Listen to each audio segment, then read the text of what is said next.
what New Heights is cooking. All right. Without further ado, let's get right into it.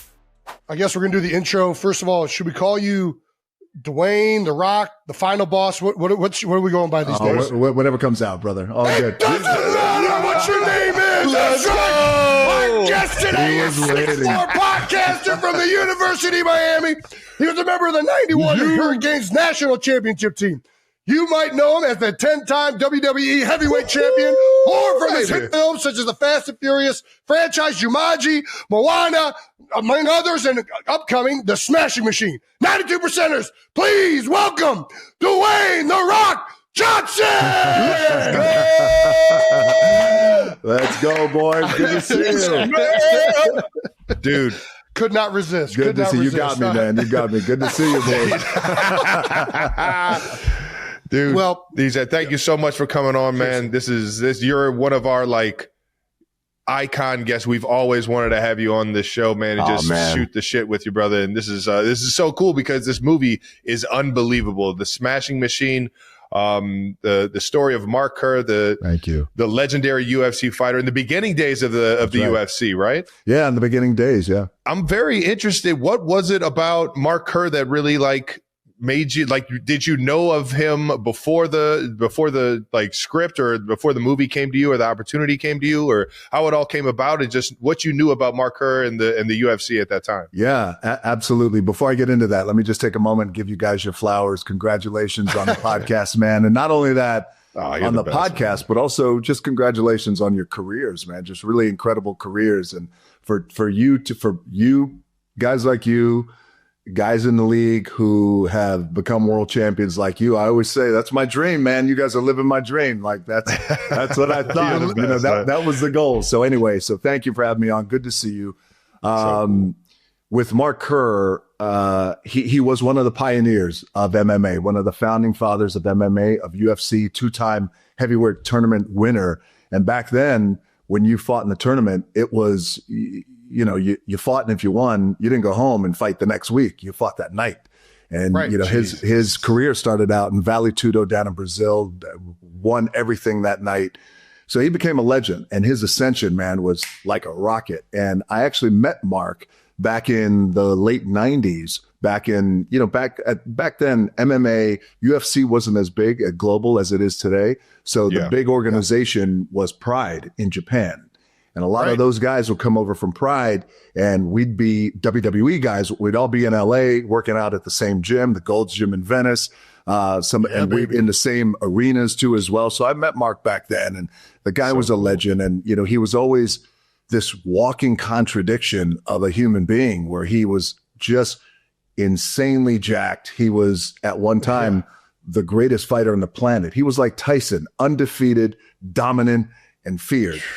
But with Mark, what was interesting about Mark was he's so kind-hearted and tender and soft-spoken, and he would wreck these dudes. And afterwards, he'd go back in the locker room and check on them. Hey, you okay? Are you all right? So, which makes a dude even scarier, right? When he's doing that. Crazy. So in 2000, in the mid-2000s, he had a documentary out called The Smashing Machine. And that documentary was so heartbreaking, because the guy at one time was the greatest in the world, and then he lost. He lost in Japan, and he never quite got over that loss. And then, like a lot of athletes who we know, he succumbed to pressure, and he battled his demons, and he became addicted to drugs. He overdosed twice. He was lucky to be alive. Man. So back then, when I saw that documentary, I felt, this is an incredible story. But now, years later, in 2019, I take this documentary to Benny Safdie, and I just watched Uncut Gems. And I said, man, Benny, I love your filmmaking style. I have a movie here. It's not the big blockbuster movie. It's small and it's intimate, but it's also moving. I showed him the documentary, and he said, I'm 100% in. But the cool part about the story that I know you guys will appreciate is there was a Mark Kerr back then he was the man, dominant and feared, battled his demons, and he lost everything. Then there's the Mark Kerr today, who is so grateful to be alive and so present in every moment. And he's the reflection of what happens when you get knocked down, you get knocked on your ass, especially if you battle addiction. you get sober, you stand back up, man, and you become this beacon of hope to a lot of people out there who are struggling. It's awesome. Fuck yeah, Mark. Amen, brother. And it's an amazing film. And I mean, movies about fighters in general, there's a lot of that relatability of getting knocked down, having to fight your way back up. And I always just love them across the board. That's right. You've had so many unbelievable films as an action star, comedian, you've done all these genres. The range is crazy, man. What caused this film now? Like, why the biopic? And this was such a different light where you absolutely killed it, brother. Like, thank you, brother. Hats off. Really got into the character and did a great job. What really made you want to go into this kind of genre? So there was two things. That's a great question. Number one was, man, for a long time, I've had this blessed career that I'm so fortunate and grateful for, that I've been able to have this blessed career and make these films where it allowed me to work my ass off, continue to build, continue to grow. But I was in this position where I was chasing box office. And it's great. And there's something motivating about that. But I wanted to chase the challenge. And I felt like it was time to make that switch. And to be honest with you, I wanted to challenge myself. And while these movies are big and they're hard to do and they're fun and a lot of people like them when you win, and then you have some movies that flop and tank, and that's okay. You got to move on. But I was really looking to challenge myself and get out of the comfort zone and rip myself open and then see what the fuck is going to happen. I don't know, but I'm going to give this thing a shot, and you got to go for it. And so it was that combined with the voice. I had a little voice right in here, man, behind my rib cage and between my ears that was like, hey, you don't want to wake up one morning and go, man, I should have done that thing. I should have taken that risk and taken that chance. So it was that voice. And I finally, after all these years, listened to that voice. There's a great George Strait song that I love. Wait, you haven't been listening to that voice? No, I've been listening to the voice. But it's, what happens? It's like you listen to the brain, and the brain is saying, hey, listen, don't fuck this up. You're in a comfort zone. It's good. There's a lot of people who depend on you. You're making a lot of money. These movies make money. They do well or they don't do well. But then the heart is its own boss, as you guys know. And the heart will ultimately be the one to say, no. We're going to override the brain and go take this risk. And you know what? There's something, I tell you what, and I want to know from you guys being elite athletes and champions, is it's good to be scared. Yeah. It's Absolutely. Good. It's good, to be scared of some shit. I like to face that fear, man. Yes. It's real. Yeah. There's a great quote by Customata, Mike Tyson's former trainer. Yeah. The hero and the coward both feel the same emotion. They both feel fear. The difference is the reaction to that emotion. And I just love that. I've carried with it forever. That's another fighter quote. I mean, there's so many beautiful fighting quote. Culture in general. That's one of the reasons I love this film. Yes. For me and Travis, really, we got into UFC probably at the tail end of Mark's career. It was more like Chuck Liddell. Tito, those guys, exactly. And I remember Mark Coleman. I remember Mark Kerr, but I didn't know it as much as I did after coming out of this thing. And just so much respect for these guys that grew the sport, right? Yes. And then you got legend Boss Rutan in there in the corner. I mean, that was amazing. So dope, man.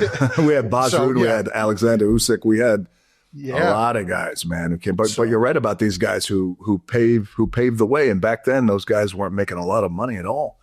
Right. And they were banging their bodies up, man, a lot. So doing a biopic like this, how much did you have to be around Mark? I feel like what you have to find, because I mean the mannerisms, the style of fighting, stuff like that. How much was he on set helping you with all this stuff, or was there a reference in terms of a fight coach? Last year I started my prep for Smasher Machine. We started shooting, I think, in August. My prep started in January, because what I started in January was really got to know Mark, spent a lot of time with Mark. But the crazy thing is, again, we're all a little fucking crazy sometimes. You gotta be a little crazy. Gotta be a little crazy. That's how you make keeps you from going insane. Sane person makes it in this world. Right? You're not gonna get to the top of anything being a crazy. Nice, cozy. Yeah, exactly. Waylon Jennings says, "I'm happy to be crazy. It keeps me from going insane." And there we go. I love That's that. a banger. So I was also training for WrestleMania. And that's when I saw you, Jason, there in Philadelphia. So I was training for that. Once I got out of WrestleMania, then I shift my focus to the training camp for MMA, spent a lot of time with Mark. and you guys will appreciate this, is I had to gain 30 pounds for the role. But as you guys know, Mark Kerr's muscle had a certain quality to it. It was that fast twitch. Explosive, right? Explosive. And I still had to move, and he had this tiny waist. And I was like, God, man, that's a lot of weight to carry. But I did my best, worked out with Mark, worked out with MMA coaches, MMA fighters as well. I had a 12-week training camp. And that was a whole other education for me because I, grew up in the world of pro wrestling, loved the pro wrestling. I knew my way around a wrestling ring, but MMA is a whole different beast and a whole different monster. So I spent a lot of time with Mark. But the thing that moved me most that I didn't realize until I got into this with Mark was that there's Mark, the physical specimen, how he walked, how he talked. So there was a physical transformation for me, a vocal transformation. Yes. But the biggest transformation was his emotional transformation. And you realize, you guys know fight culture, you respect fight culture. Yeah. It's like these fighters, there's a unique mentality that they have. And you realize right away, it's not about the wins or the losses. It's about the pressure. Absolutely. And the pressure that these guys go through, man. And there's that idea of, I can't remember who said it. Floyd Patterson may have said this, but the only thing you're left with when you lose is yourself. And so I wanted to find out from Mark, there was one of these fights in Japan, which you guys saw the movie where he's fighting Fujita at the end. He's on all fours. Fujita is rocking him, but Mark's with it. His eyes are open and he's just taking a beating. Yeah. I said to Mark, what was going through your mind? Were you numb from some of the stuff you might have been taking? What was it? Because you were with it. And he said, DJ, man, he goes, there's 40,000 Japanese fans. And he said, I couldn't fucking move my body, but I'm not going to tap and I'm not going to quit. So I just waited. Either the referee's going to call it or this guy's going to knock my lights out. I was just waiting for either one to happen. Holy cow. Just that mentality. Dude, that is crazy. So that's the thing that really became my anchor, that kind of mentality. Cool, yeah. Well, again, you killed it. Thank you, brother. It was an absolute blast to watch. It was so crazy seeing probably the most charismatic, energetic guy I've ever seen on film or in a WWE ring lock into this just stone cold, zero emotion at times kind of killer. That's kind of how he moves through the movie. And then you see the highs and lows throughout it, but you did a phenomenal job, brother. Thank you, Jason. Thank you so much. This one meant a lot to me. And I've been saying this as we've been promoting the movie because I really mean it, is Smash Machine changed my life in ways that I never imagined. And as this thing continues to go on and we continue to have conversations about it, people continue to see the movie. It's been the experience of a lifetime. Lifetime. Man. Awesome. Hell yeah. I'm happy as hell for you, big Thank guy. you, brother. I do have a question though about the MMA and the wrestling world. Obviously you're very understanding of being in a ring and having 40,000 cheering you on.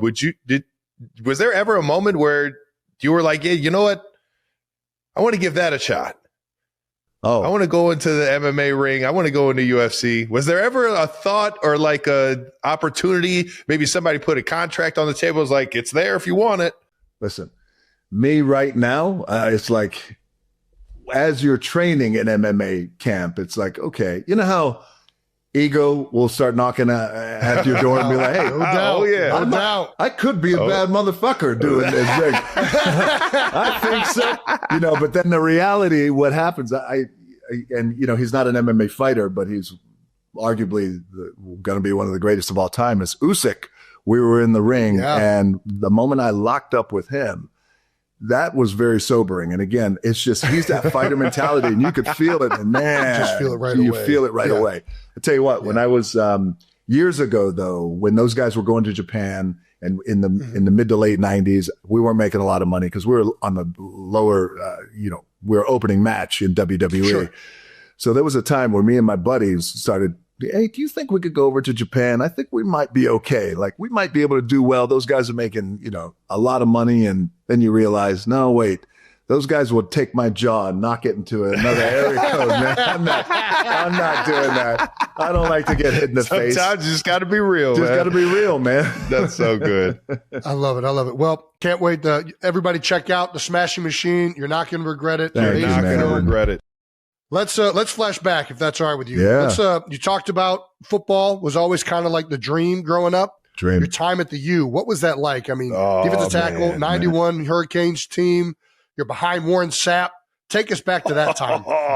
That was crazy, man. When I came in as a freshman in 1990, and I was kicking ass, man. I was balling, and I was actually number 2 as a true freshman behind Russell Maryland.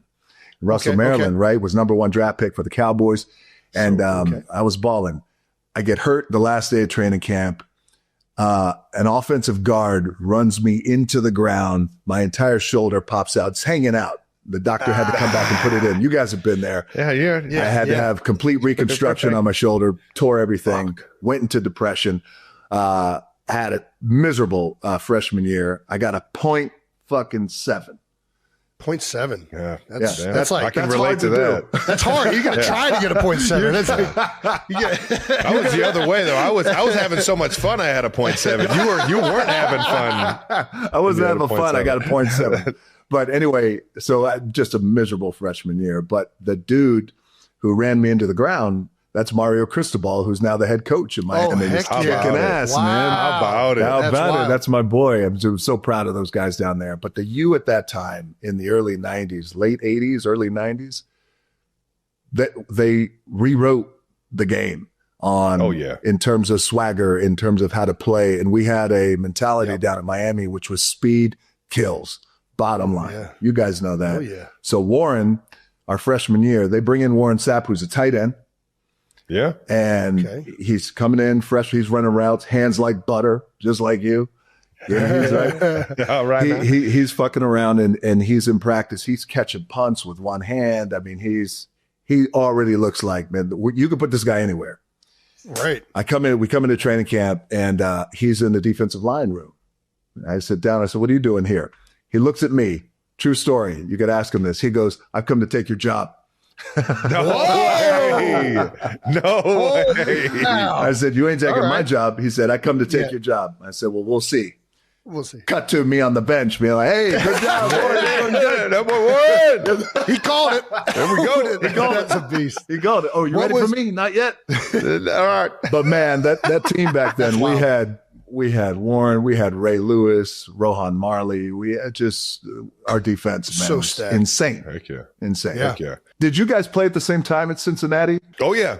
You did? Yeah. Okay. We crossed over for a couple years. Trav, long story short, Trav was ineligible for my senior year, so we never really played. You had to bring that up, Jason. I always bring it up because I still harbor resentment around that. But we did cross over. We had a lot of success. Not as good as the Hurricanes, but Cincinnati had some. We went to 2 BCS bowl games, including the Sugar Bowl and the Orange Bowl. So that was the old Orange Bowl down there. Yeah. Yes. Oh yeah, baby. That's why baby. I was like, man, I spent 1 week down there in Miami, and when I was a freshman in college, I can only imagine what 4 years down in that place would have been like. I would have survived. Brother, let me tell you something. That's why I was especially during the time at the U. Are you kidding me? Back then, you guys were the superstars of the world. Yeah, where it was like, the Dolphins were good at that time, but the Canes, they were the talk of the town. So I was I was smart to get locked down my freshman year, and there we go. I'm not getting in trouble. No, that's very smart. It's so crazy to think about what NIL and the transfer portal has done. Like for a team like the U, you guys had every single year had 5 stars coming in and just waiting for their opportunity to get into the game. It's so mind blowing to me that that isn't happening anymore. If kids aren't starting or getting playing time as a freshman, they're in the portal going somewhere else. And I think it might have leveled out the playing field and things like that. But I feel like the U is like kind of like, I don't know, historically, like it'll never happen again. Like how talented they were. Like they were so stacked across the board. Like kids would have left. They wouldn't have had that big of a deep of a team. Is that what you're saying, Trev? That's what I'm assuming. Yeah. I don't know. We were deep. Our second and third teams, and I was all ended up being first round draft picks. Crazy, like, man, back then. crazy back then. How do you think you guys would have done back then if NIL was there? Like, would you have been searching for that? Well, I started as a sophomore and junior. Was really a top player. Almost was thinking about coming out as a junior. Yeah. So maybe I would have transferred. I don't know. Like it's hard to think. Offensive linemen still aren't getting that kind of money. Like really, most of the money is going to the quarterbacks and the receivers and the big positions. Any money when you're in college is good money. It's good money, man. The NIL, the stuff they were talking about. We were doing some stuff at Tight End U, and guys were talking about over the course of their 3 or 4 years that they were getting NIL. They got over like $100,000, $200,000. I was like, in my mind, I'm like, I wasn't getting anything. We're just looking for the Pell Grant or something. Anything. Yeah, right, exactly. You sacked Charlie Ward in '93. Is that correct? I did, yeah. Yeah, got a sack. What was the Rock's go-to move? What kind of D tackle were you? A big power guy, arm over, swim, guy, dip and rip? Yeah. You know what I do? I get my hands on the dude right away. Yeah. So if it were, you were guard, right? I'm assuming what were you center? Well, I played guard in college, but I played center at the NFL. Yeah. Okay. Yeah. So say it's me and you. Yeah. We line up. I'm already afraid, to be honest with you. You're being very kind to me, man. I try to get my hands on you before you got your hands on me. I give you a little shiver. That's good strategy. And I'd do that little boom. I'd pull you down and right over. Dude, push pull, man. That's a dangerous one. My coach, who you guys know, Ed Ogeron from. Crazy Ed, man. Coach That's O. my Coach O. He was our coach down in Miami, and he said, Dewey, you got great upper body violence.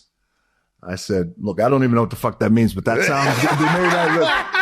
You got great upper body violence. But if you think about it, right, as you guys know, as players, like if a player has upper body violence, then you can control the game, right? Violent hands, baby. I'll tell you what I say. I know exactly what Coach Joe's talking about. You got the violence where it's not just power, but it's like another level of like twitchiness with the strike. Yes. Where it like jolts you. And there's guys that have that, and there's guys that don't really have that jolt. And then the ability to push and pull with that. Yeah, man. That's a dangerous combo. It's like that kind of like a piston. Yes. Yes. Yeah. Where did Dewey come from? Why Dewey? It was a nickname that my mom gave me. So when I was a baby, my godmother took me and gave me to my mom. She goes, is he wet? And she goes, oh, he's just a little Dewey. Okay. And then it stuck. Right. But then, which is fine. Cause we like to keep our parents' nicknames at the house. So my mom and dad came to watch me play, and they came to my first practice at Miami.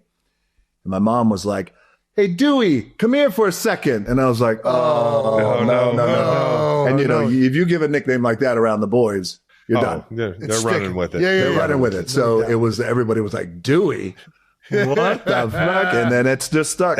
That was it. That's great. Holy cow. Than't for bringing that up, Jason. I appreciate it. You said Dewey. I was like, what is this? He's 2 for 2 right now. Just bringing up the good stuff. Played with Doug Flutie in Calgary. Is that you played in the CFL? I didn't know this coming into this, to be honest with you. Doing a little research. When I came out in '95, I had a dismal senior year. I got hurt. I blew out, ruptured 2 discs in my back. You guys know what that's like. And when that happens at the beginning of the season, and you're just chasing pain, you're trying to chase relief, you're getting your injections. That's just all of that. So opportunities. Yeah. And that's it. So that was really the thing. You're right. That was the thing that really messed me up, because I knew right away, blow out 2 discs in my back. The doctor said, you can have surgery or just ride the season out. And I said, I don't want to have surgery. It's your senior year. Hey, I ain't coming back. So it's not like, no, this is it. And so I'm just, who knows what's going to happen. Maybe I could get a rep here or a rep there. Just shitty senior year. And I didn't get drafted, but I got a call from Calgary.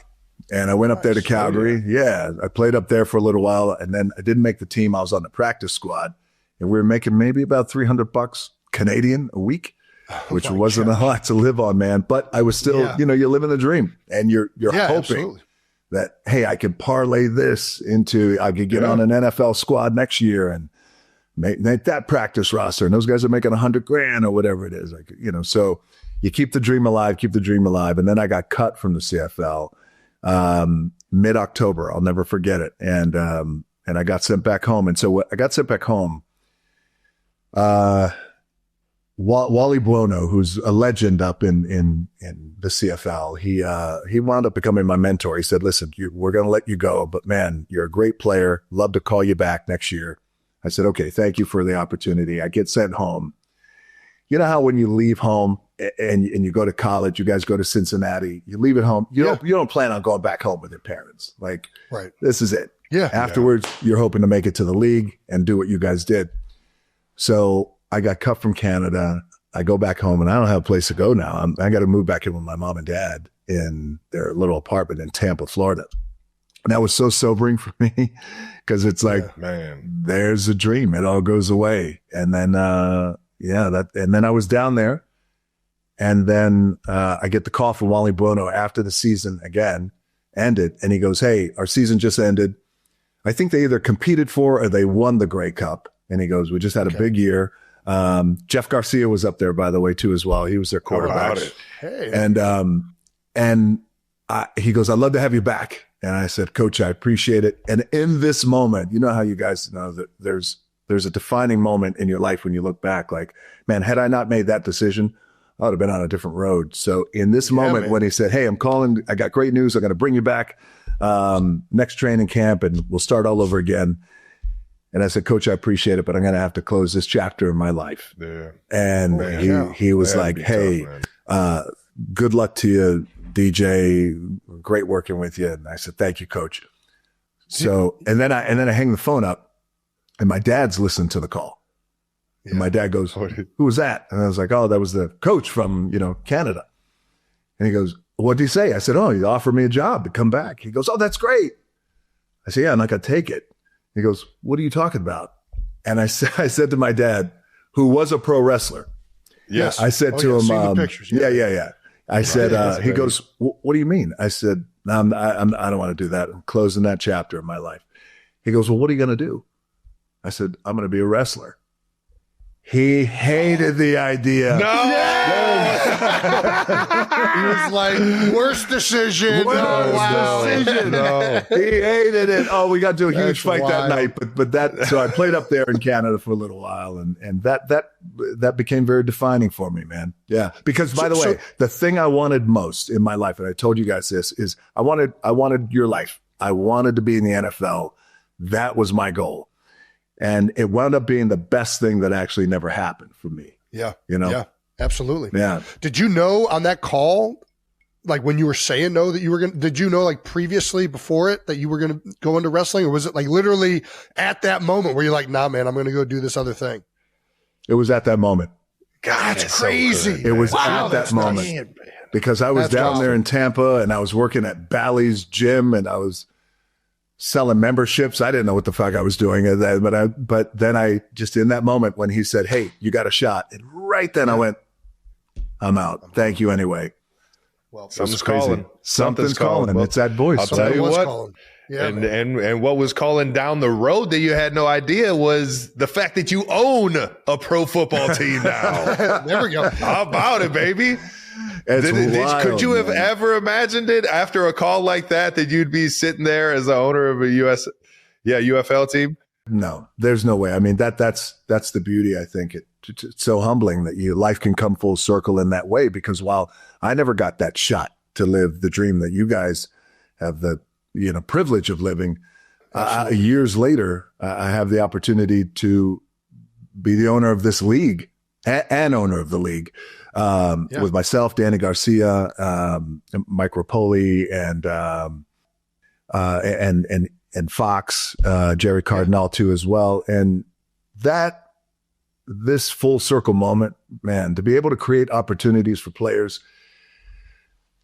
is the greatest feeling in the world. I mean, all this other stuff is wonderful, but to create these opportunities for players just to play the game that we all love, and to take care of the families, put food on the table, pay the bills, and let them ball out has been amazing, man. And by the way, that's awesome. This opening day of this season, we had 46 UFL players on NFL teams, man. Hell yeah.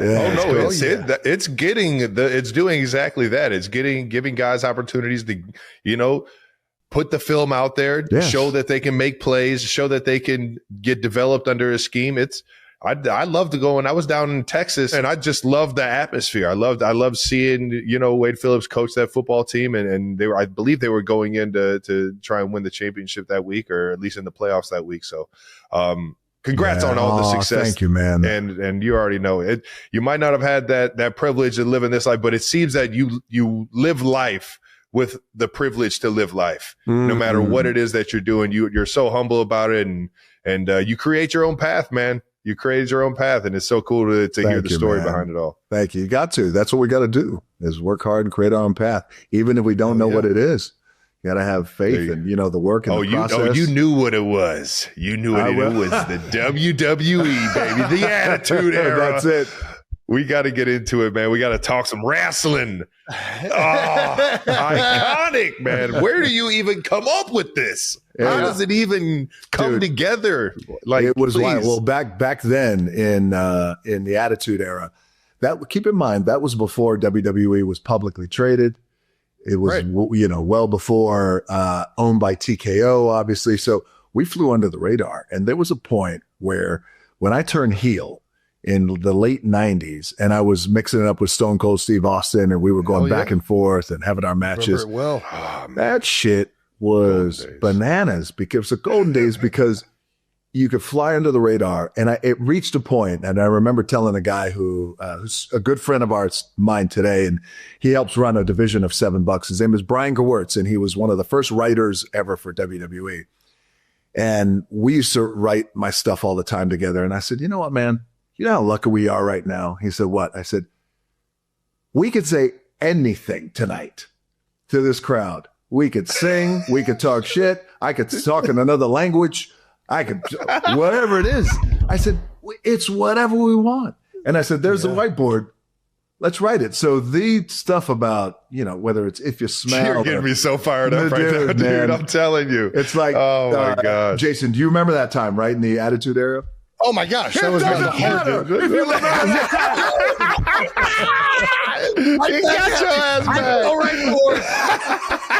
I was bringing it back. I was going to bring that back. That was good, baby. But it was a special time, man. I love it back. That time was a very cool time. And that was also a cool time where there were just characters that were larger than life. And everything evolves and everything in ebbs and flows. And I get it. And I love pro wrestling. I will always love pro wrestling. But back then, that was special. Made it what it is today, no doubt. Yeah, man. That was a fun time. What was life like as a WWE superstar? Like, we always talk about life as an NFL player. Mm-hmm. Yeah. How is it different in wrestling? And I want to hear from you guys on this one. This is where you're on the road. Yeah. 365 days. There's no season. Travis Kelce and the Kansas City Chiefs saw their legendary 10-year run come to an end during the 2025 NFL season, finishing with a 6-11 record and missing out on the playoffs for the first time since 2014. This also marked the first time the Chiefs missed the postseason since Patrick Mahomes became their starting quarterback in 2018. Still, Kelce remained productive at age 36, recording 76 catches for 851 yards and 5 touchdowns while becoming the franchise's all-time leader in touchdowns with 85. Now, after completing his 13th NFL season, the tight end faces a major off-season decision on whether to retire or return for a 14th year. Kelce has also continued his successful career in the podcasting world, joining his brother and former Philadelphia Eagles center Jason Kelce to start New Heights in September 2022. The podcast name is a direct reference to where the Kelce brothers grew up in Cleveland Heights, Ohio. The Kelce brothers have brought numerous celebrities onto their podcast, most recently actor Matt Damon on January 8 and New York Giants quarterback Jameis Winston the week before. Travis Kelce's fiancée, Taylor Swift, has also made a special appearance ahead of the 2025 season to unveil her new album, The Life of a Showgirl. Even their mom, Donna Kelce, has made several appearances of her own. Donna Kelce has since become a celebrity in her own right, appearing as a contestant on Season 4 of Peacock's reality show, The Traitors. And over the weekend, a billboard featuring Donna Kelce emerged in Times Square in New York City, advertising the show.